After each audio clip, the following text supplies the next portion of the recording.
काजल, हमारी शादी को एक मुद्दत हो गई और फिर हमारा रिश्ता एक तवील दोस्ती और म्यूचुअल अंडरस्टैंडिंग का नतीजा भी है।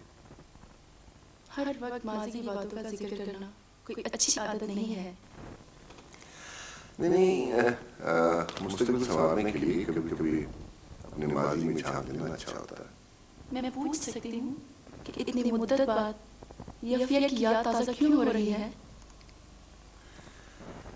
पता नहीं क्यों कुछ अरसे से ऐसा महसूस होता है जैसे हमारे इस रिश्ते में कहीं कोई कमी है। हम सिर्फ लाइफ पार्टनर नहीं बल्कि बिजनेस पार्टनर भी हैं। मैं कभी कभी सोचता हूँ कि हमारी इतनी अंडरस्टैंडिंग और इतनी तवील मुद्दत के रिश्ते के बावजूद पता नहीं क्यों कभी लगता है जैसे हमारे दरमियान किसी शय की कमी है। फिर आपकी सोच में भी कमी है ऐसी जो आपको परेशान करती है? ये तो सोचता हूँ कि हमारे इतने मजबूत रिश्ते के बावजूद ऐसी कोई कमी क्यों महसूस होती है। कभी कभी तो ऐसा भी लगता है जैसे अब हम सिर्फ बिजनेस पार्टनर रह गए।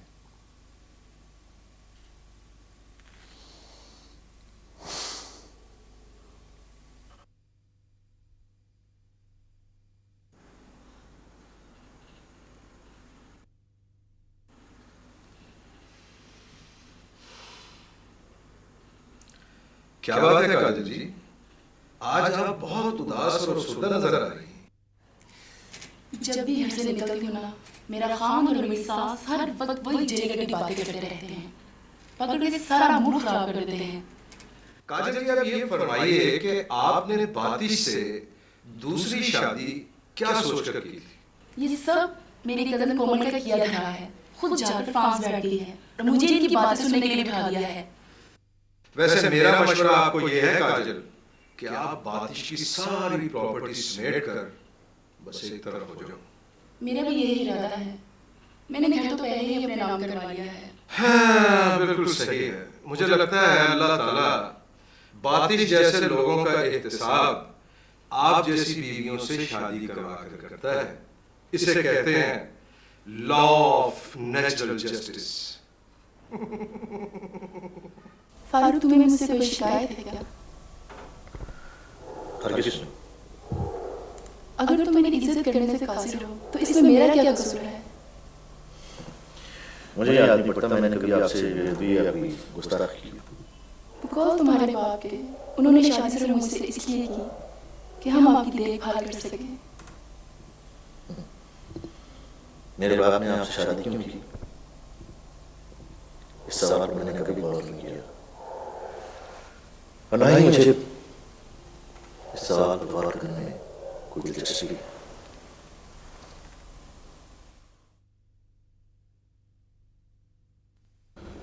ममता की मोहब्बत से महरूमी का एहसास मेरे अंदर उदासी और वीरानी पैदा करता है। जब तुम्हारी अम्मी का इंतकाल हुआ उस वक्त तुम्हारी उम्र क्या थी? अब्बू बताते हैं कि मैं 4 माह का था। तुम्हारी अम्मी को हुआ क्या था?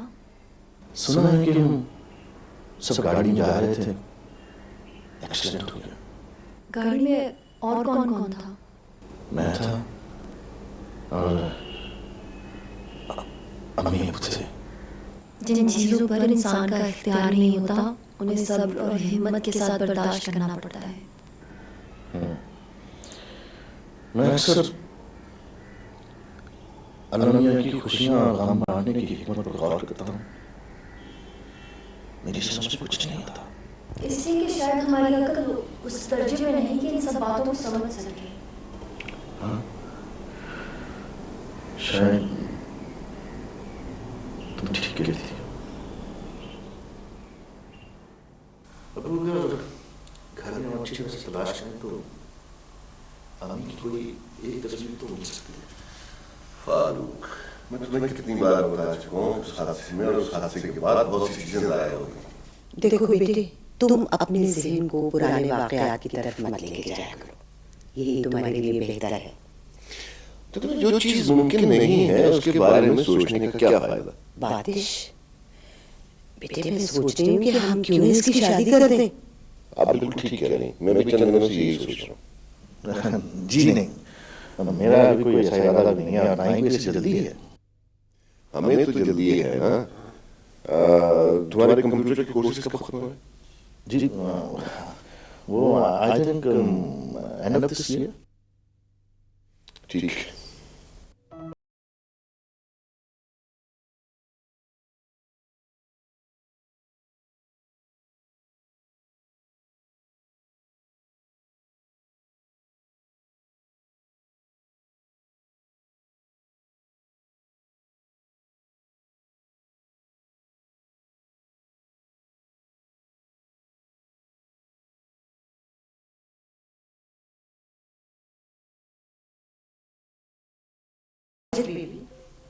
तुम्हारा ये भी इखलाकी फर्ज है कि तुम फारूक को सुतेली माँ होने का एहसास न कराओ। मुझे यकीन है कि मुझे अपने तमाम तर इखलाकी फ़र्ज़ हमेशा याद होते हैं। देखो शायद तुम ठीक कह रही हो, लेकिन तुम्हारे और फारूक के दरमियान फासला बढ़ता जा रहा है और इसका खत्म होना बहुत जरूरी है। मेरी तमाम तर कोशिशों के बावजूद अगर आपका बेटा ही मुझे माँ का दर्जा नहीं देना चाहता तो मैं क्या कर सकती हूँ? लेकिन मैंने आज तक तुम्हारी तरफ से ऐसी कोई कोशिश अब तक देखी तो नहीं है। सॉरी, इससे ज्यादा मैं कुछ नहीं कर सकती। वैसे इंसान को इतना खुदगर्ज नहीं होना चाहिए। देखो, बड़ों से मुकाबला जरूरी नहीं होता, लेकिन अगर बड़े खुद ही हर वक्त मुकाबले के मूड में नजर आए तो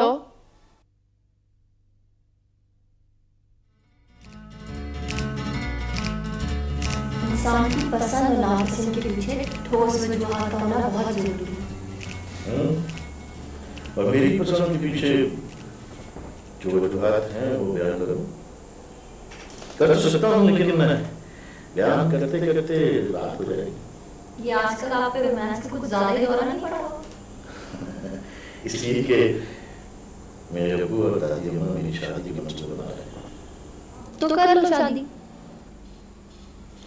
किससे? जैसे तुम्हारे घर वाले कहते हैं।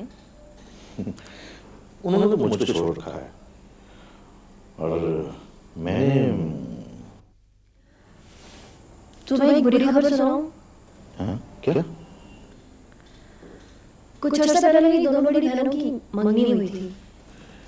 ये तो अच्छी खबर है। हाँ, मगर अब वो मंगनी खत्म हो गई है। क्यों? कैसे हुआ ये सब?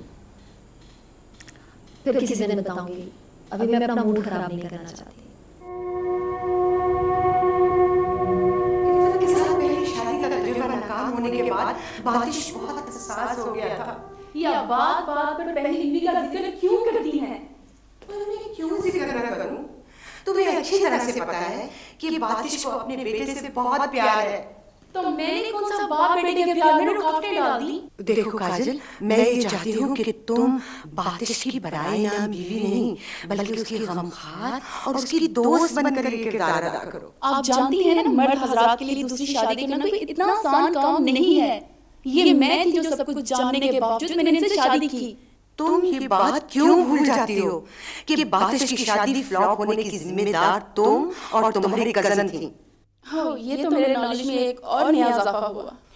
तुम और तुम्हारी कजन कोमल अगर बातिश को रिट्रैक्ट ना करती तो उसके अपनी बीवी इफ़त के साथ ताल्लुकात कभी भी खराब ना होते। देखिए जी, इस वक्त मेरा मूड नहीं है, वरना मैं इन नॉनसेंस बातों का जवाब देना अच्छी तरह जानती हूँ।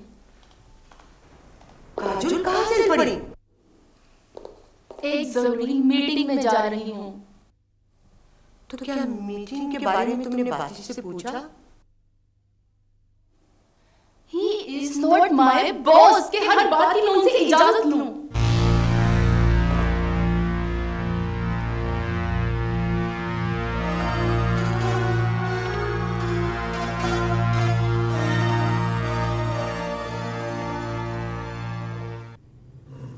पता क्या है,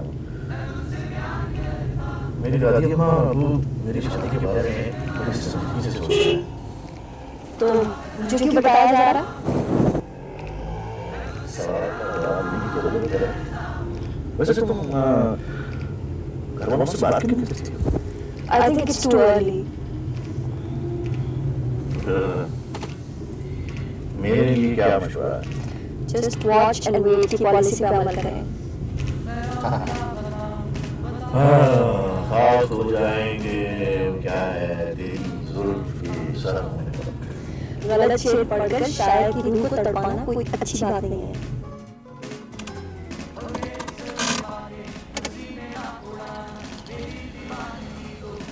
देखो साइना,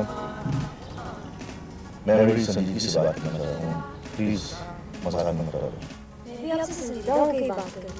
शायद मैंने आपको अभी बताया था कि थोड़े दिनों पहले मेरी बहनों की मंगनी खत्म होने का. ऐसे हालात में मैं अपनी शादी की बात कैसे कर सकती हूँ? क्या बात है? तुम्हारी बड़ी बहनों की शादियाँ होती क्यों नहीं जाती? इसलिए कि हर कोई किसी इकोनॉमिक या सोशल इंसेंटिव की तलाश में. जब भी इस चीज में 19-20 का फर्क नजर आता है ना, तो लड़के वाले भाग जाते हैं. वैसे हालात में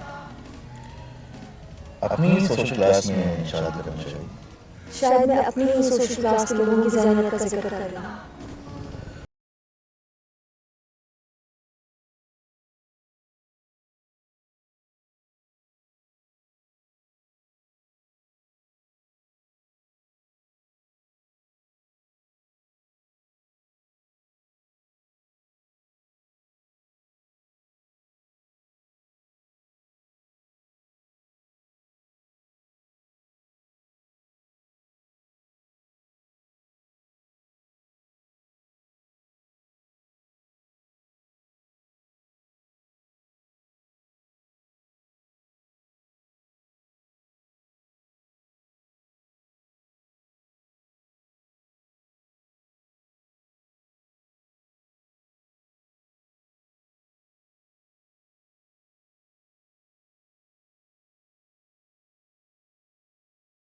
सर कंप्यूटर कॉलेज बनाना चाहता हूँ। उसके बारे में मैं पूछना चाह रहा था कि क्या एस्टिमेट होगा, अंदाज़न कितनी रकम होगी? क्या आप खुद बना रहे हैं? बस मेरे अजीज हैं, वो बना रहे हैं, लेकिन सारा काम मुझे को करना है। अगर आप छोटे लेवल से भी काम शुरू करेंगे तो कम से कम 15-20 लाख रुपया खर्चा आ जाएगा। इतने पैसे तो मैं मैनेज कर लूँगा, लेकिन आपकी टेक्निकल गाइडेंस की मुझे ज़रूरत रहेगी। मोस्ट वेलकम, मैं आपकी खिदमत के लिए हाजिर हूँ। अच्छा, सारा सामान मैं आप ही से खरीदना चाहता हूँ। आप जब चाहें आ जाएं। Okay, I will drop him. Thank you very much. Welcome. Bye.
सकता है कि एक पार्टनर तो अपनी सोशल एक्टिविटीज में इन्वॉल्व है और दूसरा घर बैठकर इंतजार करे।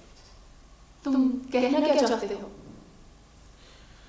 देखिए, हर नॉर्मल इंसान अपनी तमाम हैबिट्स, अपनी तमाम एक्टिविटीज उम्र के साथ, वक्त के साथ तब्दील कर लेता है। आपकी एक्टिविटीज बड़ी आसानी से डेवलप की जा सकती हैं ताकि कुछ वक्त आप मेरे बदकिस्मत बाप के लिए निकाल सकें। तुम्हें मुझसे ऐसी बातें करते हुए शर्म आनी चाहिए। अगर मेरी अपनी माँ भी जिंदा होती ना और उनका भी यही मसला होता तो यकीन करें मैं उन्हें भी यही सजेस्ट करता। मेरा हस्बैंड और मेरी सास मुझे 24 घंटे ताने देती है कि मैं तुम्हारे साथ अच्छा सलूक नहीं करती और तुम्हारी बेअदबी का ये हाल है। मुझसे आप जो रवैया अख्तियार करना चाहती हैं कर लें, मुझे इसकी कोई परवाह नहीं, लेकिन प्लीज इस घर का हाल मत खराब कीजिए। जब कोई शख्स अपने घर से दूर रहने लगे ना तो एक बहुत बड़ी बदकिस्मती जन्म लेती है। इसमें तुम्हारा कोई कसूर नहीं, तुम्हारे लोगों में एक झगड़ेलू माँ का खून है। प्लीज इससे आगे एक लफ्ज भी मत कहिएगा, वरना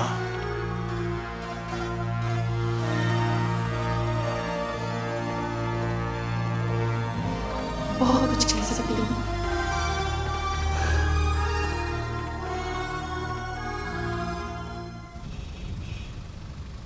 जी, आपने इनका ताल्लुक नहीं करवाया। वो क्या है मिस पायल के मैं वाकई ताल्लुक कराना भूल गया, सॉरी।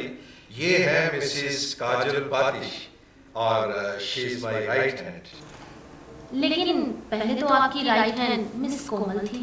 अब वो क्या है कि ये मिस कोमल की सबसे कम उम्र कजिन है। जी, बहुत खुशी हुई आपसे मिलकर। Thank you. मिस कोमल कहाँ होती हैं आजकल? मिस कोमल जो है वो एक सुनहरे मौके से फायदा उठाती हुई फ्रांस चली गई थी और सुना है वहाँ उन्होंने एक मासूम गोरे एंड्रियो को अपना बिजनेस पार्टनर बना लिया है। वहाँ उनका एक बहुत बड़ा सेटअप है। ये बहुत बड़ी कामयाबी है। हाँ जी, इस कामयाबी का पता तो एंड्रियो के बिजनेस की फाइनल रिपोर्ट देखने के बाद पता चलेगा कि क्या है। क्या कोमल ने बातिश को छोड़ दिया था? अरे हुआ ये कि जाते हुए जो कोमल थी ना वो इनकी बात बातिश साहब से करा गई थी और आजकल बातिश साहब इन्हीं की मोहब्बत के ज़ेरे साया अपनी जिंदगी गुजार रहे हैं। ये बात मजाक की हद तक तो ठीक है, लेकिन मुझ जैसी बीवी वो चराग लेके भी ढूंढे ना तो उन्हें नहीं मिलेगी। काजल जी, मैंने सुना है कि शौहरों को बीवियां जो है वो शौहरों के अमाल के मुताबिक मिलती हैं।